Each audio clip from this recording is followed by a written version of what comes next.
Bismillahirrahmanirrahim. Assalamualaikum warahmatullahi wabarakatuh. Salam sejahtera, sampurasun.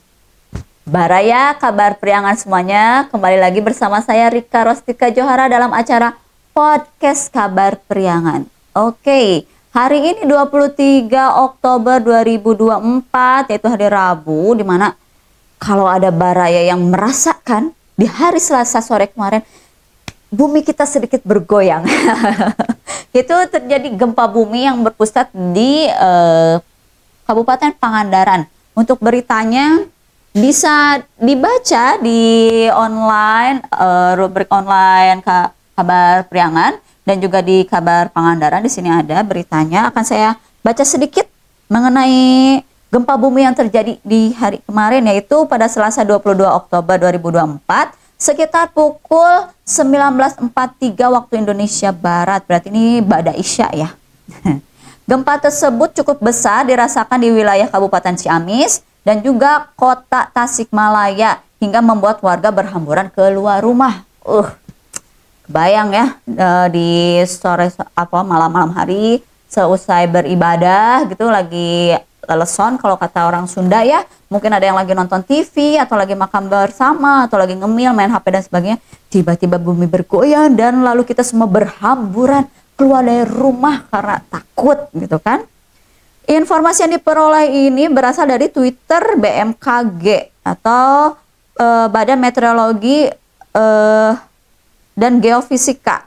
Gempa tersebut berkekuatan magnitudo 5,0 dengan titik lokasi yaitu di 7,75 Lintang Selatan atau 108,33 Bujur Timur atau 18 km barat daya Kabupaten Pangandaran.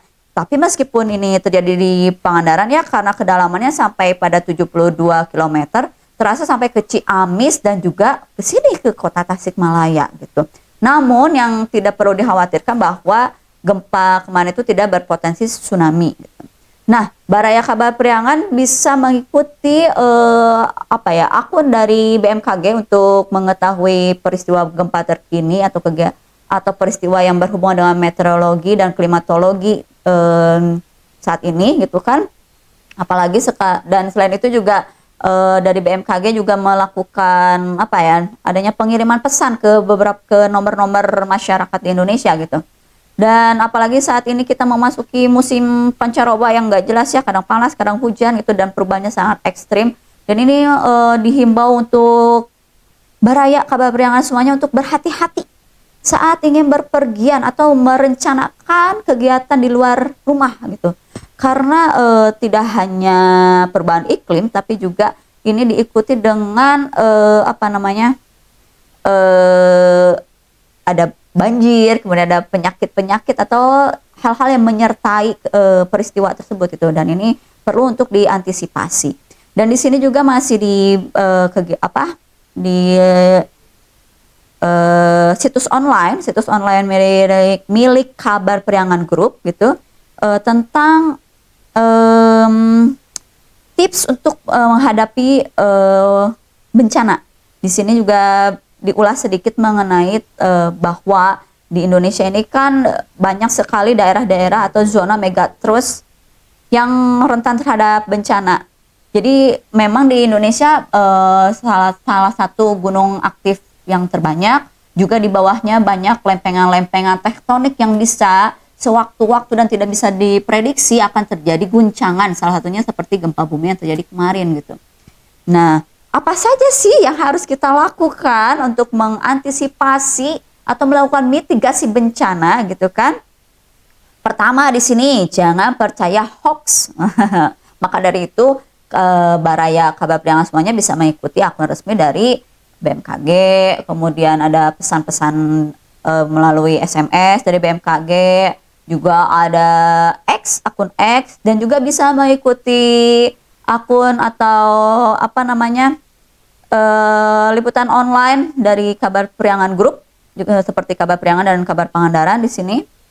Nah, hal yang tadi saya katakan yaitu tidak percaya serta-merta terhadap hoax gitu, karena bisa seperti yang tadi ya, tiba-tiba ada berita soal ini berpotensi tsunami, kemudian semuanya langsung melakukan apa?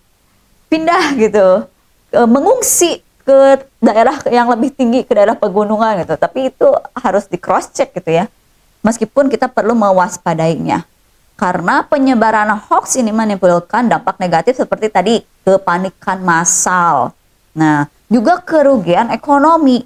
Karena kepanikan ini memicu aksi penimbunan bahan makanan. Ya, wah akan terjadi apa namanya gempa atau gunung meletus atau misalnya tsunami.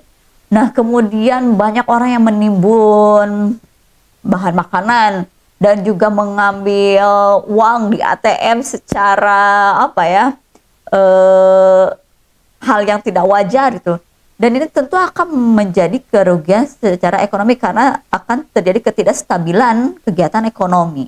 Selain itu juga terjadi kerusakan sosial di mana hoax dapat merusak kepercayaan masyarakat terhadap pemerintah atau lembaga terkait. Nah, makanya kita harus hati-hati terhadap yang namanya berita hoax, lalu cross check. Nah, selanjutnya untuk mitigasi bencana, memang kita tidak bisa memprediksi ya kapan bencana itu akan terjadi. Nah, tapi kita perlu untuk mengantisipasi, yaitu dengan pertama meningkatkan kesadaran. Meskipun kita tidak boleh percaya terhadap hoax, tapi kita perlu memverifikasi setiap informasi yang diterima melalui sumber-sumber terpercaya. Kemudian ikuti perkembangan informasi terbaru. Ini wajib banget, apalagi ketika kita sudah melakukan digitalisasi informasi. Ini sangat mudah, kamu hanya bisa baraya semua tinggal baca melalui gadget ya. Kemudian lakukan persiapan pribadi dan keluarga, misalnya melakukan latihan evakuasi yang sering sekali dilakukan di Pangandaran tentunya ya. Warga kemudian siswa-siswa di sekolah melakukan latihan evakuasi. Tapi ini pentingnya tidak hanya di daerah-daerah seperti apa pantai atau pegunungan, kita juga yang berada di pusat kota, apalagi dengan kontur wilayah perbukitan seperti Tasikmalaya, Ciamis, ini juga penting untuk melakukan latihan latihan evakuasi. Ini penting gitu, sehingga ketika terjadi hal-hal yang tidak diinginkan, kita sudah siap secara mental dan juga secara fisik, terutama untuk mengkondisikan anak-anak. Oke. Kemudian siapkan tas darurat nih. Apa saja isi tas darurat? Misalnya obat-obatan, makanan cepat saji, ada senter, radio. Kemudian selalu amankan rumah, periksa kondisi rumah secara berkala. Lalu perkuat struktur bangunan jika diperlukan. Misalnya ada tembok-tembok yang mulai retak. Aduh, tapi nggak boleh parnoan juga ya. Nah, selain itu persiapkan lingkungan. Bersihkan lingkungan, pastikan lingkungan di sekitar rumah tidak ada sampah atau benda-benda yang bisa menghalangi jalur evakuasi, seperti puing-puing atau benda-benda yang tidak digunakan kemudian menumpuk di sekitar halaman rumah. Dan nauzubillah min dzalik ya, tiba-tiba terjadi bencana dan itu menghalangi jalan atau kita mau lari tiba-tiba kita tersandung. Aduh, itu udah panik, jatuh pula gitu kan. Sebaiknya dibersihkan, dirapihkan. Juga jalin kerjasama dengan tetangga. Buat kelompok siaga bencana untuk saling membantu saat terjadi bencana. Oke, itu 3 tadi ya. Nah, selanjutnya ini untuk pribadi. Ketika tidur, ini untuk kewaspadaan aja ya. Perlu untuk berpakaian yang lengkap, jangan cuma pakai sarung doang misalnya, ini bapak-bapak ya, atau yang untuk terutama untuk ibu-ibu ya gitu. Maksudnya ini untuk mengantisipasi aja, takutnya tiba-tiba tengah malam gitu kan terjadi bencana, kita bisa langsung berbet lari keluar rumah gitu. Jadi nggak harus tiba-tiba cari dulu jaket atau apa gitu, tapi kita udah siaga untuk berlari keluar rumah. Kemudian baterai handphone selalu penuh, pastikan. Dan juga gunakan sebagai penerangan sementara ketika listrik padam. Karena biasanya kan ketika terjadi bencana itu listrik dipadamkan untuk menghindari hal-hal yang tidak diinginkan. Lalu jangan kunci pintu kamar. Nah, karena bisa memperlambat keluar rumah. Jangan tidur pakai headset. Nah, ini terutama untuk gen milenial, gen Z, gen alpha juga mungkin ya. Tapi jangan gitu, karena itu bisa mengganggu pendengaran kita gitu. Untuk jadi kesiagaan kita bisa berkurang gitu. Selain itu juga tidak baik juga untuk kesehatan gitu, karena adanya gelombang yang kurang baik gitu untuk otak. Selain itu, handphone, laptop, dompet, dan barang berharga lainnya seperti ijazah atau surat-surat berharga diletakkan dalam satu tempat sehingga ketika terjadi bencana kita bisa langsung diambil. Tapi selain itu, ini tips penting juga. Kamu bisa melakukan digitalisasi terhadap surat-surat berharga kamu, misalnya akte kelahiran, kakak, surat nikah, ijazah, itu bisa kamu foto dan kamu simpan di Google Drive gitu, sehingga kamu punya kopiannya gitu dan aman. Selain itu, ini mobil atau motor selalu diparkir menghadap ke jalan. Kan biasanya kalau kita masuk ke dalam rumah atau ke garasi, mobil atau motor itu menghadap ke dalam rumah ya. Sehingga ketika terjadi bencana, kita harus parkir dulu gitu, memutar dulu kendaraan kita. Nah, sebaiknya mulai sekarang kita membiasakan untuk parkir kendaraan itu menghadap keluar rumah, sehingga bila terjadi bencana bisa langsung ngegas gitu kan. Selanjutnya, jangan menaruh barang yang dapat menghalangi jalan keluar rumah. Itu tadi ya, misalnya tiba-tiba di depan pintu ada kursi gitu kan. Nah, itu sebaiknya dihindari.